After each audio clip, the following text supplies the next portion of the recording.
13 ლოდინის და ფიქრის შემდეგ საქართველოს მთავრობა მიხვდა, რომ საქართველოში მაღაზიებში ფასები ძალიან დიდია.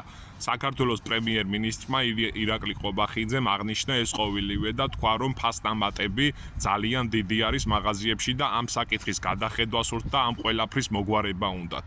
Რა თქმა უნდა, ხალხო, რა თქმა უნდა, ლოგიკურია, პენსიებით 15-20 ლარით რო იმატებს და ფასები რო ორმაგდება, არა მარტო მაღაზიებში, თან რატო ამბობთ, რომ მარტო მაღაზიებში, აფთიაქებში 500 მოგებიან, 600 მოგებიან ფასტამატზე, 600%-იან ფასტამატზე არ ვაჭრობენ, ამხელა ფასები არის, თუნდაც აფთიაქებში, წამლები, რა ღირს, რა ფასები აქვს, არა მარტო მაღაზიებში, უნდა გადაიხედოს ეს საფასო სისტემა მთელ საქართველოში, ყველგან მაღაზიებში და აფთიაქებში და დადგინდეს ნორმალური, ადამიანური, წესიერი ფასები, რაც არა მარტო ჩვენს პენსიონერებს წაეხმარება, არამედ ჩვენს ახალთაობას, ახალგაზრდებს და ყველას საერთოდ.